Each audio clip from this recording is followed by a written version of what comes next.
Hey there, cats and kitties. I am the Blues Man, Johnny Blues, and with this video, I'll be discussing my thoughts on episode 11 of the anime series Blade and Soul. And this was a hell of an exciting episode, I have to say, not least of which because of its culmination, but also every strand, every thread that was basically carrying this episode from beginning to that culmination, where each of the characters we're encountering have their sort of own soul-searching journeys that they're on, these paths.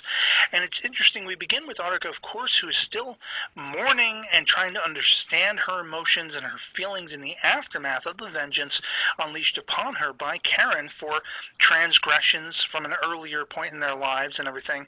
And it's interesting because, of course, Arika is very lost. She's very aimless, and she really is deeply trying to find meaning for what she's experienced and what the power she wields, what that beholds in her life and how it affects others.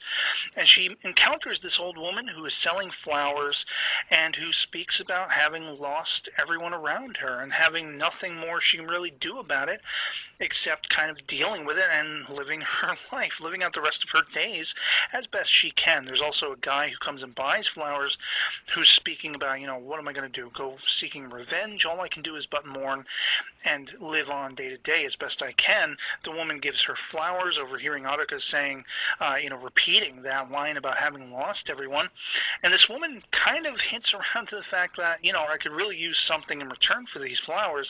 And Arika willingly gives her weapons up, which of course expertly touches on the previous episode where that father and mother, they died unwittingly, kind of, because of the father, they were both in mourning over the loss of their daughter, which was a life Arika had taken as well.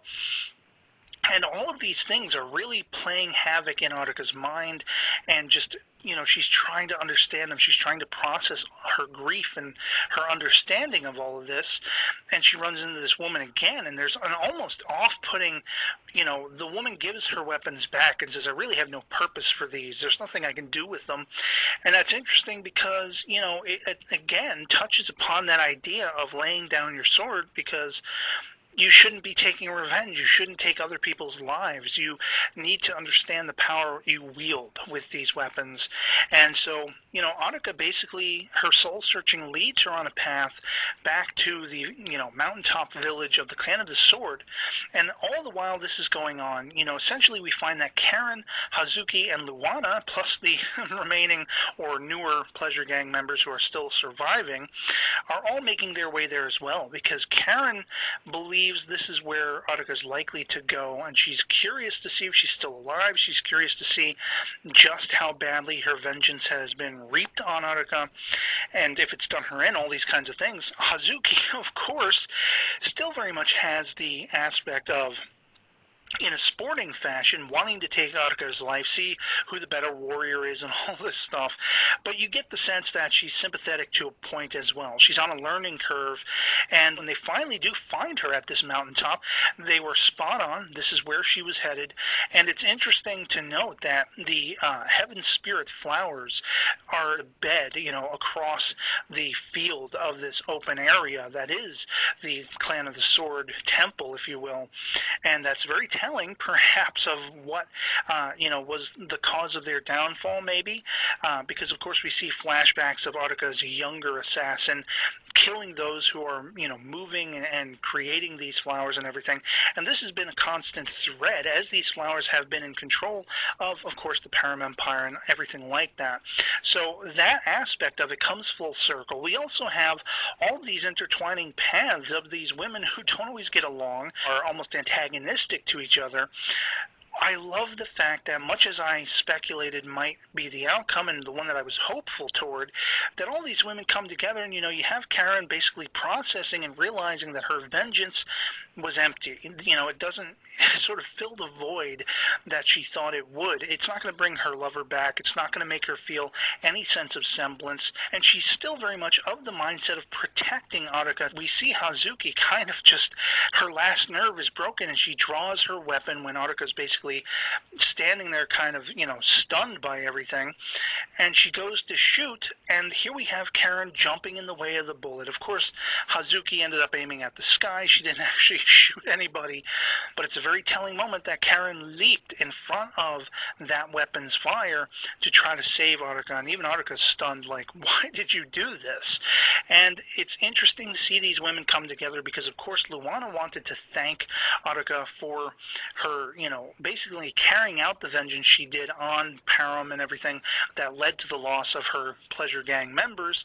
You have Hazuki there, who has now completely changed her tune. She sees that Aruka is not the same person that she first ever encountered and wanted to duel and everything, and now that she has kind of a conscience and a soul and all these things, and isn't so apt to go to war, go to battle, well, it's not really a prize to be won for Hazuki anymore. So there's almost a comradeship by the end, and with Karen it's very much the same thing, although with Karen she's putting Aruka to the test as we see their duel continues after a moment of celebration, that they're all there, they're all, well-to-do, they're all okay.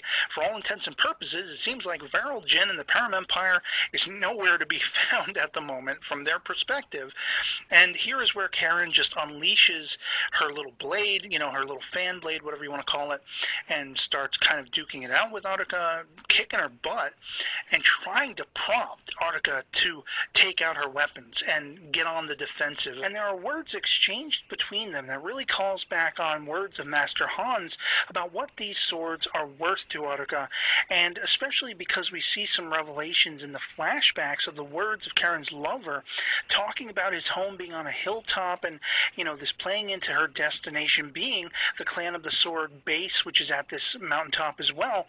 It almost hinges as quite possibly being the most revelatory thing in this entire series, if perhaps Karen's abilities, her skills, maybe come from the same origins, if not directly from Master Han and the Clan of the Sword.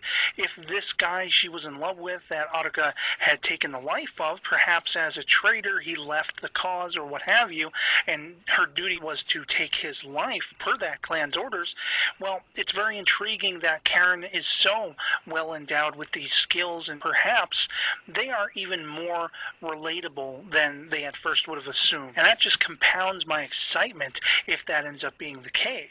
And once they have all come to this moment of realization, these four women who have had their differences, who have had their antagonistic relationships somewhat coming together as in unity, as a unification, there is the reveal that we've seen hints throughout this entire episode. Viral Jin has been seemingly brought back, a force to be reckoned with, a lifeless corpse that was filled essentially with impurity and with this focused evil. Overseeing them on a giant cliff top, looking down upon them, wisps of impurity are coming out from her vessel, and all hell is about to break loose. So I couldn't be any more excited at this point. I'm giddy with anticipation to see how everything's going to be wrapping up as we enter the last stages of this series. And so, yeah, otherwise it's pretty much going to be it for me on this. I hope this video finds you well, and I'll catch you all later. Peace.